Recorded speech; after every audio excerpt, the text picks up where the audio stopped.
sur nos aimatures. Gloire à toi, Seigneur.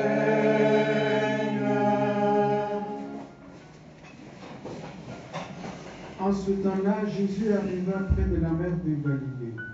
Il gravit la montagne et là, il s'assit. De grandes foules s'approchèrent de lui avec des boiteux, des aveugles, des estropiés, des muets et beaucoup d'autres encore. On le plaça à ses pieds et il les guérit. Alors la foule était dans l'admiration en voyant des muets parler, des estropiés rétablis, des boiteux qui marchaient, des aveugles qui voyaient. Et ils rendirent gloire au Dieu d'Israël. Jésus appela ses disciples et leur dit: Jésus saisit de compassion pour cette foule. Depuis 3 jours déjà, ils restent auprès de moi et n'ont rien à manger. Je ne veux pas les renvoyer à jeun. Ils pourraient défaillir en chemin. Les disciples me disent: Où trouverons-nous dans un désert assez de pain pour rassasier une telle foule? Jésus leur demanda: Combien de pain avez-vous? Ils dirent: 7 et quelques petits poissons. Alors il ordonna à la foule de s'asseoir par terre. Il prit les 7 pains et le poisson, rendant grâce, il les rompit et les donnait aux disciples, et les disciples aux foules. Tous mangèrent et furent rassasiés. On ramassa le morceau qui restait. Cela faisait 7 corbeilles pleines. Acclamons la parole de Dieu. Louange à toi, Seigneur Jésus. Louange à toi, Seigneur Jésus. Louange à toi, Seigneur Jésus. Louange à toi, Seigneur Jésus.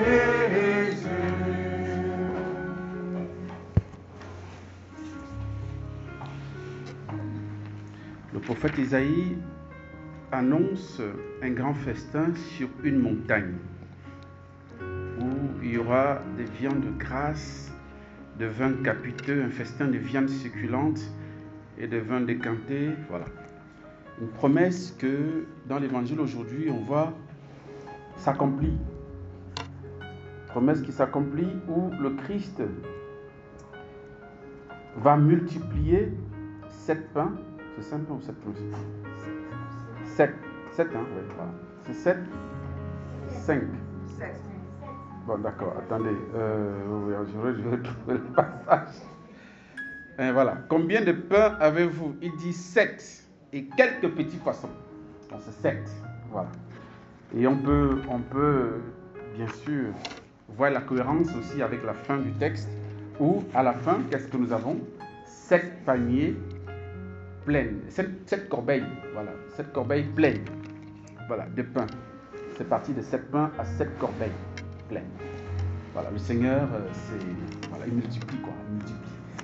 Au départ, il y avait un souci parce qu'on s'est demandé, parce que c'est ce que les disciples ont dit, mais où trouverons-nous dans un désert assez de pain pour rassasier une telle foule? Une question logique, voilà. Et le Seigneur pose la question: qu'est-ce que vous avez?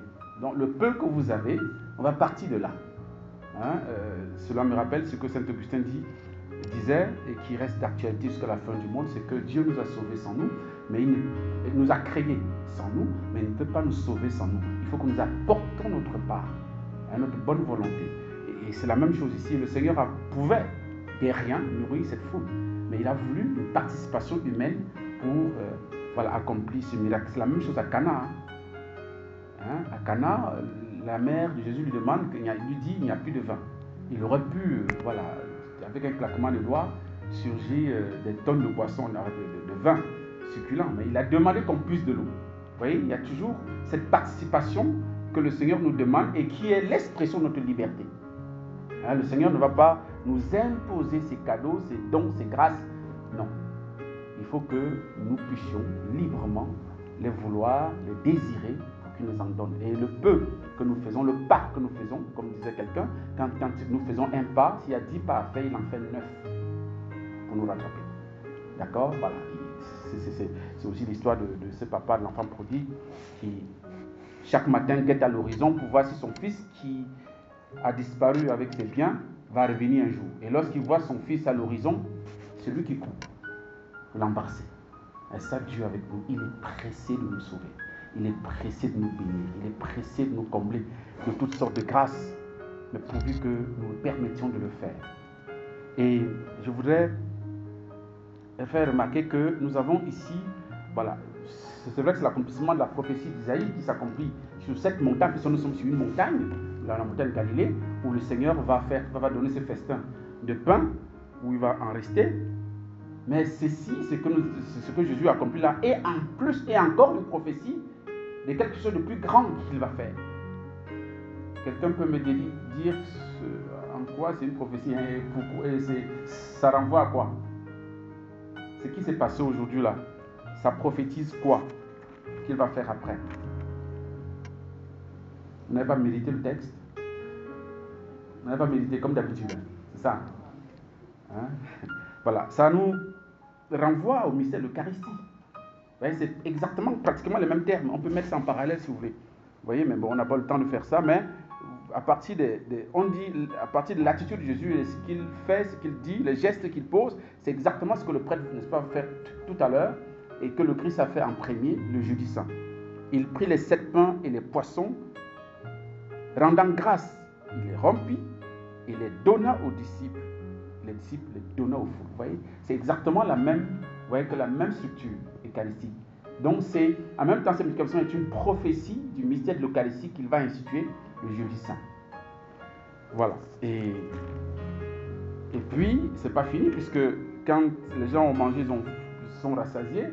Qu'est-ce qu'il fait? On ramassa les morceaux qui restaient. Cela faisait 7 corbeilles pleines. Ça aussi, ça prophétise la sainte réserve. Le tabernacle, hein, là où on met la sainte réserve. Je vous rappelle, on aura le temps un jour, n'est-ce pas, de bien approfondir ça. Hein, le Christ n'a pas donné son pain et son vin à adorer, mais à manger et à boire.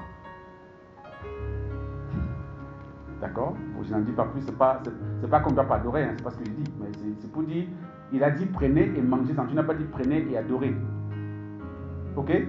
Voilà. Mais c'est l'Église, dans son évolution, hein, organique comme tout être vivant, dans sa sagesse mise par le Saint-Esprit, va arriver à comprendre que mais si c'est le Seigneur, on peut l'adorer. Vous voyez? Et la Sainte Réserve vient aussi du fait que, et c'est même grâce au malade qu'il y a la Sainte Réserve. Je vais revenir par rapport au malade. Avant, normalement, ce n'est pas qu'avant, même maintenant, normalement, on est tenu de consommer tout ce qu'on consacre à la messe. Normalement, il ne doit pas avoir la Sainte Réserve. C'est-à-dire que ce que le prêtre consacre, on doit consommer tout ça. Mais bon, c'est parce que par convenance pastorale et tout ça, mais surtout à cause des malades. Le point de départ de la Sainte Réserve vient des malades. Parce que dans les assemblées primitives eucharistiques, il y avait certains qui ne pouvaient pas être là parce qu'ils étaient souffrants, malades, grabataires, et ils ne pouvaient pas être présents. Et donc du coup, après la communion, on leur réservait leur Eucharistie, si vous voulez, leur part, qu'on les portait à leur chevet. Et c'est comme ça que progressivement est rentré, n'est-ce pas, dans l'Église la tradition de la Sainte Réserve, le tabernacle. Sinon, Jésus n'a pas institué, n'est-ce pas, le tabernacle, il n'a pas institué ça. Voilà, c'est l'Église, n'est-ce pas, dans son fonctionnement, dans, n'est-ce pas, son avancée, voilà, a découvert la nécessité d'avoir un tabernacle et aussi, voilà, la nécessité d'adorer le Seigneur qui est là. Donc, parlant donc des malades, nous sommes aujourd'hui, je peux dire le 4e jour, puisque Jésus dit, je suis saisi de compassion pour cette foule, car depuis 3 jours déjà, ils restent auprès de moi et ils n'ont rien à manger. Bon, Jésus, depuis 3 jours, prêche, non-stop. Parce que ici, là, quand on commence à prêcher, ça dure, les gens commencent à y aller.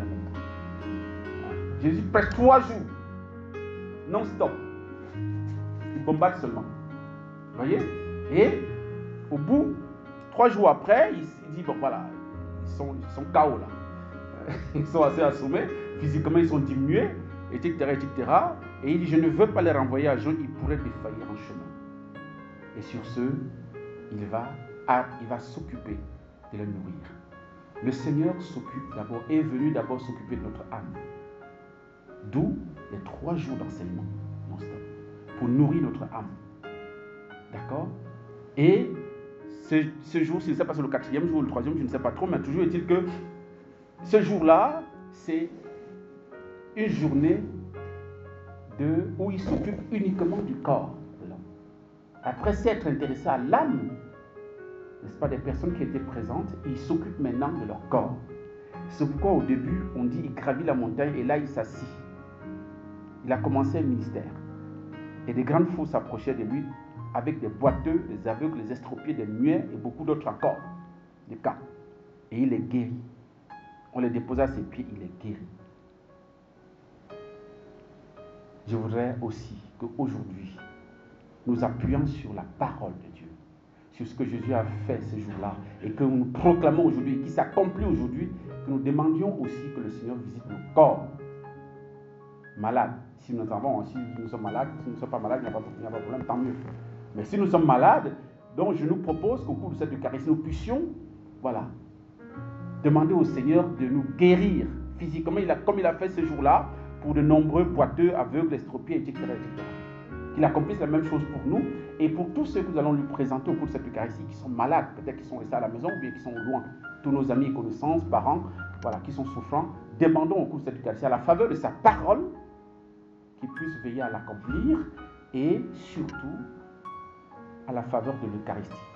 Par les mérites de l'Eucharistie que nous allons célébrer, que le Seigneur visite nos corps pour les guérir, comme il en a accompli il y a 2000 ans en faveur de cette foule. Amen.